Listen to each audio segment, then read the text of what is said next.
All Okay. right. Everybody, welcome to NC-17. We are a little bit late due to technical difficulties on my behalf, so I do apologize.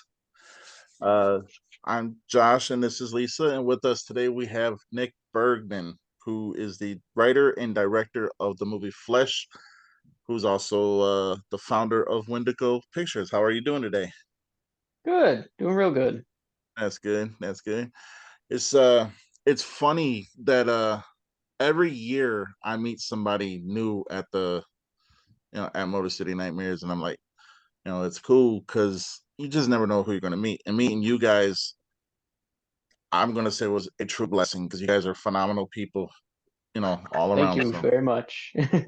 oh yeah. Uh, I actually, Lisa watched your movie over the week, and I'm gonna let her start it off with the questions. All right. Okay, so I just want to say, like, I was so impressed with just how suspenseful this film was. Like, with so little dialogue, that was just, I was like, I couldn't stop watching. I was like, I want to know what's happening. Like, the just the also the way it opened, like, totally normal, just a voicemail message. I loved that. And then it's like, okay, I feel like this could be any number of things, but then like what it was, I was so fascinated. So as a director, like, how was it for you, right? Like working on a movie with so little like dialogue you actually had to like worry about. Well, so in a lot of ways, it did kind of seem a little bit easier because you don't have to deal with like all the technical hangups of recording dialogue and stuff. But it did in a lot of ways make it a little bit harder because when you're dealing with such a limited like cast and there isn't a whole lot, you have to show more than tell because you don't, it's mainly just Amanda's character, Emily, in it, and she's not going to be talking to herself the whole time. So you more kind of have to show things through, what's happening and show feelings and emotions through whether it be like facial expressions or whatever you've got going on in the scene or lighting and stuff like that. So it was very much positive in some ways and a negative in some other ways. Yeah, I could understand that definitely. Man. Uh, I'm, oh, go ahead, Lisa. I'm sorry. Huh?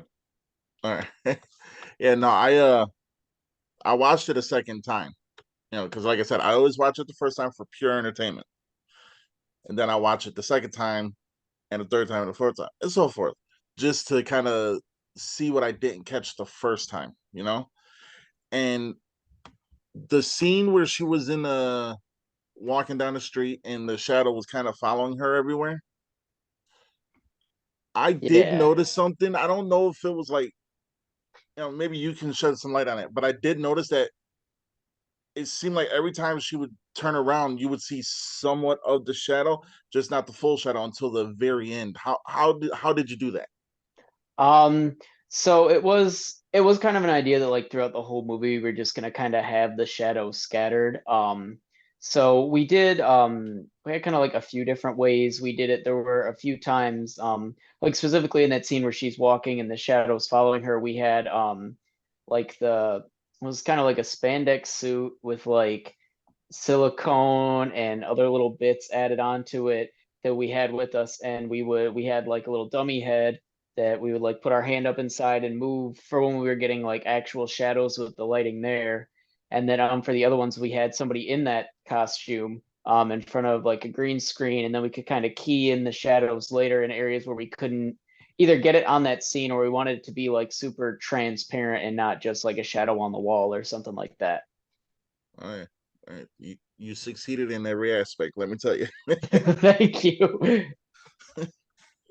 uh, I know my wife actually asked me to ask you a question. She said, for the whole transformation at the end of the movie, how long did it take her to did it take to get everything on? Oh, that's a good one. So the transformation we actually filmed in like a couple different nights. We did like the first half of it one night and then the second half the other night. So the first night we obviously we had her in her bald cap with the dentures and stuff, and that was about an hour to an hour and a half of makeup. And then we got out to our filming location in the middle of the night, and then it was at least like another hour just setting up our lighting, getting our spot ready, and then it was sort of, because it's a transformation, you can't just show up with everything already done. So there's a lot of things you're trying to do with very little light, no like electricity in the middle of the night. So it was certain things with like the bones popping out and stuff. We did that first night, with like them popping out of her arms and stuff like that. And then the second night, I think it actually was like the exact night after, we had our like torso of a mannequin with all the holes pre-drilled in the back so we could poke the spine pieces through. And then once we did that, we then taped all those pieces to Amanda, got her back in the outfit, and then did the rest of the transformation then. So I'd say overall it was probably each night between setup and filming for everything, probably about 3 to 4 hours, give or take, each night setting up for the 2 different nights for the transformation. Wow, that's dedication. Yeah, Amanda is very, very patient. We are all grateful for that. Oh yeah, and I from our last interview, you guys been lifelong friends. Yeah, pretty much. We met when we were like 7 or 8 in a ballet class we were taking, and just kind of immediately bonded. Have been super close since then. I mean, everybody does their different things. People move and stuff, but we've always stayed in touch. And now with her back living in the same area, we've gotten close again. And they're working on the movie that's just kind of brought everybody even closer together. All right, Lisa, you got some more questions? So just as someone who, since you like were someone who worked on the movie, like for you, what was it like watching the final reveal, like actually watching the movie and just kind of seeing all the little hints that were dropped in of like what was happening to her, like so kind of what was that experience like for you? It was it's really interesting when you're editing a movie because you go through a lot of different phases where you have like the real rough edit where you have your clips kind of like laid out real basically how they're going to be, and you watch it through and you're like, wow, this sucks, I hate it.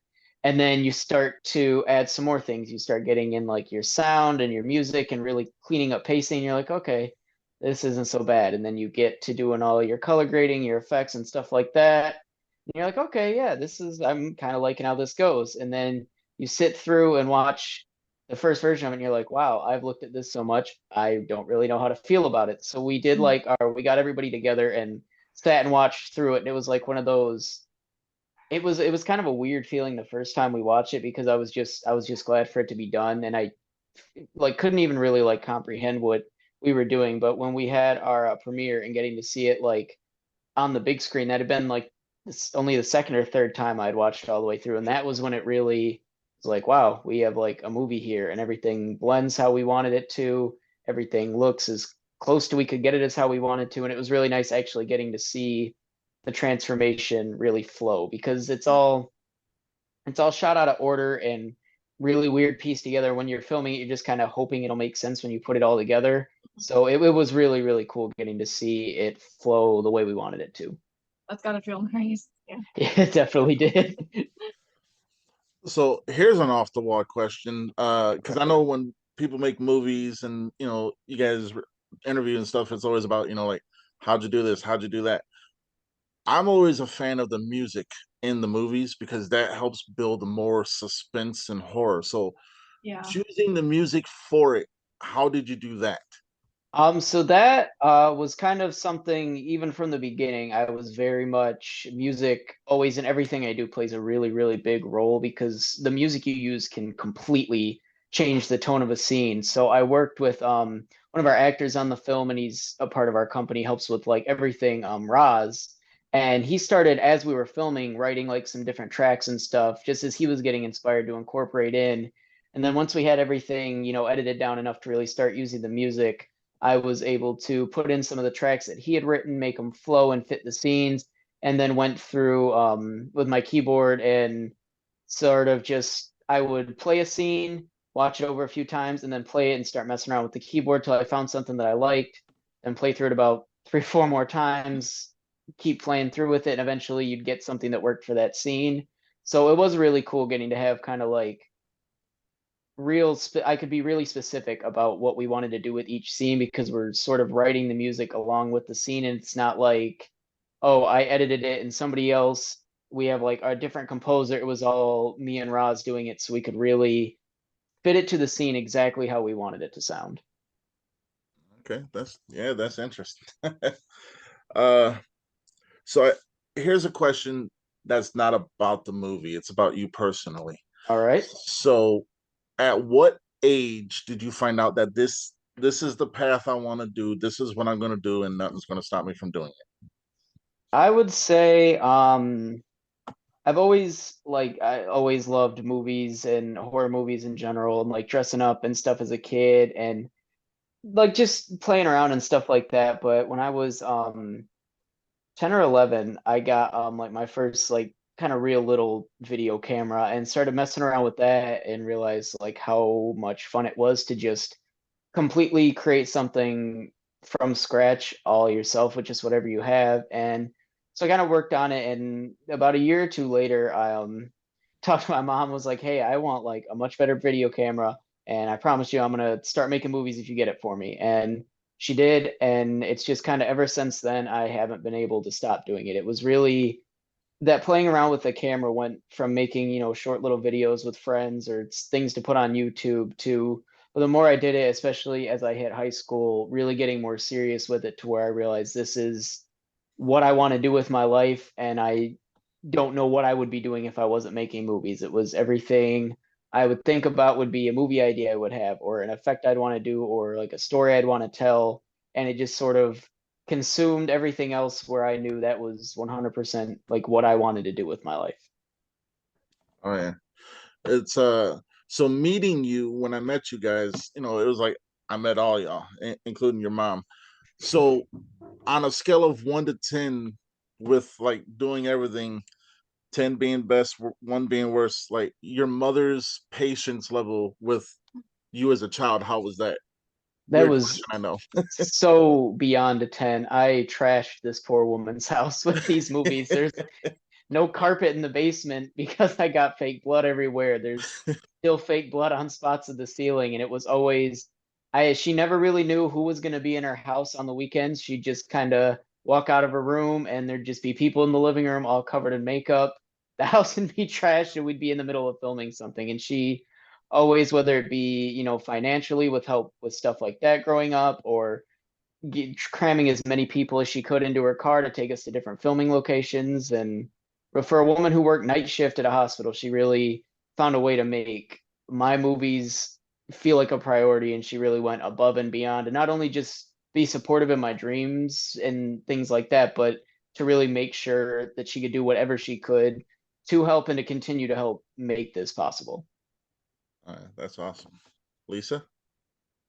Well, yeah, no, my other question slash comments was just about the music, and just as I said, like with so little dialogue, the music, even the music really set the tone. That plus the acting.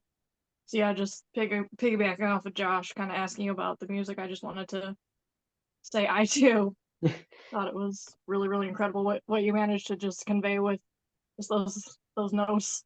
Thank you. I really appreciate that. That was one of the big reasons why music was such a big part of it, because with so little dialogue, you have to rely on everything else to tell your story, which in a lot of ways, I think can make movies better. It's very much the Yeah, show, don't tell. You don't want to tell yeah, everybody how exactly. to feel. Yeah, you'd much rather show them through, Mhm. like you said, like music or with the acting, especially with the way Amanda really portrays what her character is going through with whether it's her movements or just her facial Yeah, expression. her facial expressions. Yeah.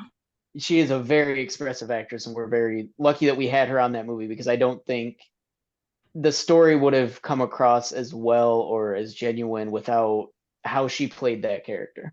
Yeah, I completely agree with that. Oh, yeah. Uh, yeah. So you remember? Did you see the second rating that I gave the movie? I did, yes. It, and I'm gonna be honest with you. With me, movies normally don't rise up, and like if they're already high, they stay there. You know what I'm saying? Well, I really, really appreciate that rating. I know that means a lot to me, and the whole rest of our team are just very honored that you think so highly of our film and the work we put in. Uh, but see, it's funny. Like when we were talking in person, I thought like there's just so much CGI out there, and it's like all right, you're watching. other horror movies. I don't want to name drop because but yeah, you're watching other horror movies and you're like, watch, this person's gonna get their arm ripped off. Bam, arms ripped off. And I'm like, you can literally see where the computer generated stuff comes in. Exactly. So I'm a big fan of practical effects, and that played a huge part in me loving the movie. Yeah, Well, me I too. really appreciate that. That was something we definitely took pride in, was doing practical over CG. Just from the movies, like myself and the rest of the crew grew up with, that's, how it was done. And it's always, to me at least, felt more authentic and true when what's on the screen is as close to what was on the camera as you can be. And the makeup has always been like one of the makeup and effects like that have been one of the parts of filmmaking I've loved the most. And what really got me kind of start taking it more seriously was learning about how they do different prosthetics or props or effects and things like that. So it was really important for this film and everything we've worked on to really focus on doing as much practically as we can. Speaking of other works, Bad Things Happen Here comes out this fall, right? Yeah, yep, we're hoping early fall release for it. We don't have like a set date for it yet, but we're working on getting everything finished up with it and it should be out this fall. Now, everybody who's watching or gonna watch when this drops, but definitely check out the trailer for that because it was the first trailer I ever reviewed. And it looks like, pardon the pun and all, no offense, but looks like it's gonna be a balls to the wall kind of psychological. I'm gonna mess some stuff up. I honestly couldn't have said it better myself. That's a pretty good description of what we've got with this one. uh, can we take a moment and talk about Amanda? Oh, absolutely. You know, so going from pretty much damsel into distress to being, well, she knows something's wrong, to the whole transformation. Every single scene she was in just seemed like it got more and more intense, you know? Yeah, that was what we were going for, so I'm glad it came across that way. Oh yeah. And in her acting, it's funny because I know your movie was 100% original, but I kind of detected a little bit of hint of other movies here and there. But in her, Absolutely. oh yeah, in her acting, and this is going to be a huge compliment. At one point, she reminded me of Shelley Duvall from The Shining. Wow, that is insane because that is one of the like inspirations and like some of what I gave her on notes. That was one of the characters I told her really I wanted to inspire the character Emily in Flesh. So that is a huge compliment for her and for me. I appreciate that came across that way. And I also kind of detected a little bit of a hint, and I could be wrong, but just in my interpretation of the movie, I kind of detected a little bit of also like Kathy Bates from Misery. Oh, that's another good one. Yeah, especially when she Yeah, starts to switch. I like that. Yeah, and see, that's why I go back and watch the movies more than once, so then I can, and I picked those up. Actually, I picked The Shining up literally the first time watching it. The second time, it was like, okay, now I get a little bit of Kathy Bates from Misery. So, but I'm going to tell you this: there will be a watch party I'm going to host, and when I do, if you would like to be on, the stream when I do it, I would be honored. I would absolutely love to be a part of that. Yeah, I will get you the details and everything. Lisa, you got anything? Because we got about 10 minutes left. So, no, no, yeah, I covered everything I had. Yep. all right. Uh, so Wendigo Pictures. How did you come up with the name? So it's mashup of a couple different things. I've always being, from Michigan, there's a lot of wildlife here. And I've loved deer since I was a little kid, which is what kind of drew me to certain depictions of like the legend of the Wendigo, where you do see it as more deer-like with the big antlers. And I've always kind of been inspired by those, like that whole idea of that creature. And then I wanted to spell it a little different. I didn't really know what I wanted to do. on the end of it, and then I ended up going with the OH at the end, sort of as a nod to Vincent Van Gogh, just because he was one of the first artists that I remember as a little kid really like noticing that what I was looking at was art, and he was like one of the first artists I really like got into growing up, and was kind of a huge inspiration for the more abstract way I kind of like to do things, and very like emotion heavy style I try to put on the different things I create and things like that. Oh, yeah. That, hey, you know what? I get that all. I get that perfectly fine. uh, so with everything that you've accomplished thus far, and trust me, you have a bright future in front of you. Just because you guys, you watching your movie, I could tell you guys made the movie from a place of love and torture. You are not wrong. But going forward, is there anything else that you would like to capitalize on? Um, ooh, that's a good question. I don't know. I have a, few different things, like things that I've, wanted to try or be a part of. I've always kicked around the idea of doing like a little anthology series, kind of like Creep Show or Tales from the Crypt. But I really don't know where. I have like some ideas for what I'd like to do next or different things I'd like to do, but nothing that's, a super concrete idea yet. I have, some characters I'd like to explore, or some stories I'd like to tell, or just certain shots or effects I'd like to do, but nothing that's like super concrete yet. Oh yeah. Uh, are any of those ideas maybe possibly a sequel to Flesh? It is something that has been brought up to us, and it is something I would be open to doing if I do decide I'd like to tell more of the story. I think if anything with it, I would sort of redo it with, bigger budget and some of my like original concept ideas I had for it originally written that were just a little bigger than we could do, but I'm always a little hesitant with sequels because I like to jump around from different ideas. It feels like I have a million different things I want to do. So as soon as I was, done and wrapped up with Flesh, I was already like, all right, I need to start doing something different. What do I want to do? So it is something that I wouldn't be opposed to doing a sequel to it if it felt right or felt like a story I wanted to dive back into. But it's one of those I'll have to see, what happens with it and if interest keeps growing, and we'll see what happens with that. Oh yeah. Uh, I happen to agree with you. Most sequels never live up.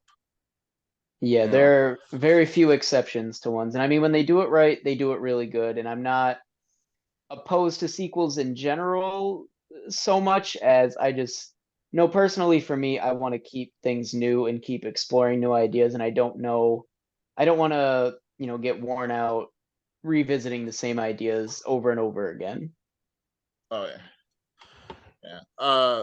So little tidbit. So Lisa, my co-host, she's actually an author. She wrote a zombie book, Oh, all right.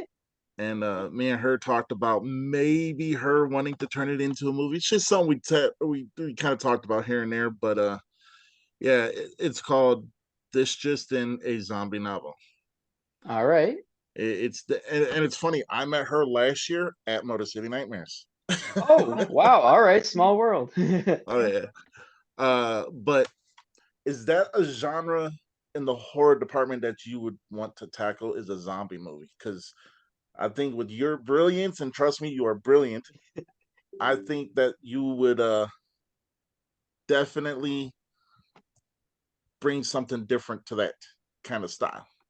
That's actually a really funny question because that was when I started going from just doing like funny little like YouTube comedy things with my friends to actually wanting to start working on movies. The first thing I ever really like had the idea to do something that would be like a movie type thing. It was actually a zombie film, and it's been something that I've always kept going back to because I was very much I've always loved horror and I've loved effects since I was little, but watching the different George Romero zombie films And the effects in those that Tom Savini was doing really showed me what you can do with a movie and what you can do without a whole lot of money.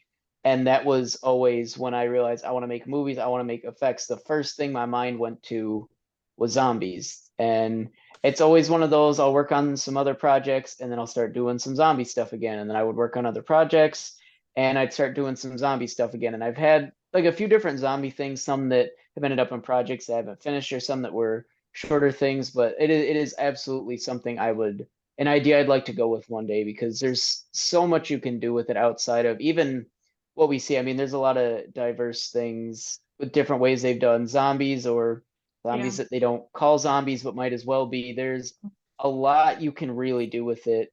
There's so much potential in it, and it's definitely an idea. I would be surprised if I didn't end up doing something with zombies someday. Oh yeah. So we got about 7 minutes left. I always like to let the guests plug all their social media. So if you want to do that, you go ahead and feel free. All right. So if anybody does want to find us or find out more about us, best place to go is wendigopictures.com. We've got links to all our different social medias there. We have like our Instagram, our Facebook page, our TikTok, our Etsy. And then we have links to where you can stream Flesh, where you can buy Flesh on Blu-ray. You can see the trailer and the poster for Bad Things Happen Here, and we have a whole page on the website dedicated to Bad Things Happen Here. It gives a little bit of a synopsis on the film, our cast and crew that we have in it, and there's a bunch of behind the scene pictures and some other stuff like that for anybody who does want to know a little bit more about it or find out more than just like what you can find out from the trailer. But yeah, pretty much we're Wendigo Pictures on everything, but the website is definitely the best way to just kind of get all of our links in one place. All right. I normally is we play a little game, word association. Me or All Lisa right. will say a word. First thing that pops in your head. Romero. Zombies. Lisa. Zombies. All right. Legend. Ooh. Tim Curry. All right. Word Lisa. was legend. Okay. Uh, here we go. Family.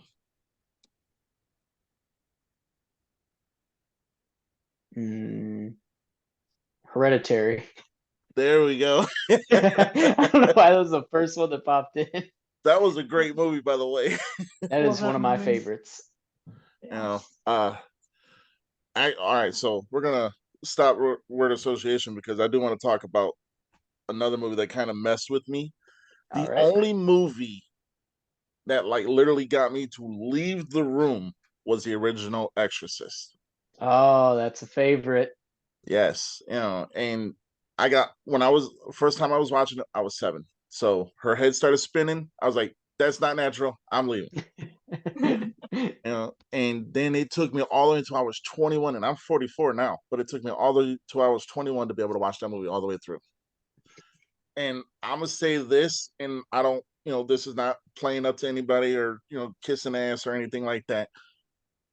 Movies that can give me chills are movies I know are always going to be rated high. Exorcist, Return of the Living Dead, Dawn of the Dead, Flesh, all in the same. Wow, Because thank you. I really, really appreciate that. Means the world to me. oh yeah, and like I said, I'm a big fan of just like the more independent stuff because at the end of the day, it's like you just feel it different. It impacts differently, you know. No, I absolutely agree. You can really feel the love and effort and blood, sweat, and tears these smaller indie companies put into their movies because the more people you have working on a film, the less personal it feels. You have like too many cooks in the kitchen, too many hands messing around with it, and the more people you have messing with it, the further it strays from what the original idea was supposed to be. I think having a smaller, passionate crew, I would take that any day over big like Hollywood blockbuster money. I would much rather just stay independent where I know my vision and our vision is going to come on screen exactly the way we want it or as close to it as we can get it. Oh yeah, Plus, you want to stay away from all the politics. Absolutely. Yeah, yeah. I will say it's been a pleasure. It's been an honor. Thank you. And I always tell every guest that NC-17, you now have a home here with us. Anytime you want to come on to promote anything, even if it's just come out and say you got a booger in your nose, you can do it. Well, I will definitely be back. I loved being on this. Love talking with you guys. It's really great to just be able to talk about, the things I'm passionate about and the things I've worked on. So I will never pass up an opportunity for that. Oh yeah, and bad things happen here. The premiere. Uh, you aiming for a large audience or just something more smaller and intimate?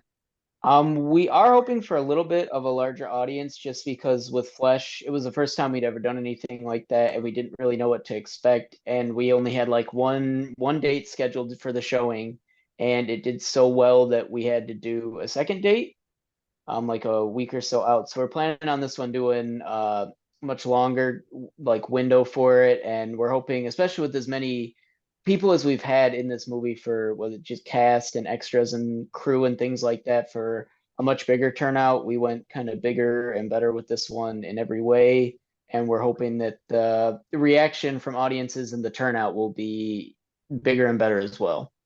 Oh yeah. Uh, I'm still going to take you up on your offer to go. Absolutely, I would love to have you there. Yeah. And as a matter of fact, if you want, if this is possible, and it's 100% up to you, and if Lisa is free to go too, me and Lisa can actually interview some of the audience after they've seen it. I would absolutely love that. And I know the rest of my team would love for that. That would be amazing. Absolutely. Oh yeah. Well, we'll definitely do that. Everyone stay posted. And I know it's funny. A lot of people are, like a lot of Hollywood people are more I just want a paycheck. To me, it's more like the independent people are I want to do this because this is what I love. Yeah, that's exactly. I don't care how much I get paid. I'm not in it for the money. If you're in it for the money, you're probably doing it for the wrong reasons. I'm in it because I couldn't imagine myself not making movies. I couldn't picture anything else I would much rather be doing. I don't care. I don't want to be rich or famous or off any of that. I just want to make enough money to keep making them. There you go. uh so we're gonna get ready to go. Lisa, you got anything you want to add or No, just thank you so much for being on the show. This was a great Thank interview. you for having me. I really appreciate it. all right. All right, we're about to get out of here. Again, we would like to thank Nick Bergman for being on the show. And I'm going to be reaching out to Amanda and seeing if she wants to be on the show too. Kind of. I'm sure she would love that. Oh yeah, and I'm going to reach out to Roz. Oh, I know he would love to be a part of that. Because the first time it was kind of like director and main star, and now I want to Yeah, be able to just have everybody be able to be heard. You know what I'm saying? I'm sure they would both love to be a part of it. So absolutely, I can't imagine they wouldn't want to. All right. This show will be on YouTube and Facebook before the end of the night, and All right. everyone will get the link. And I want to thank Nick again, and I want to thank Lisa. Lisa's my ride or die. I mean, long story short, we're in it for the long haul. So, and again, thank you. And everybody, until next time, stay NC-17. Later.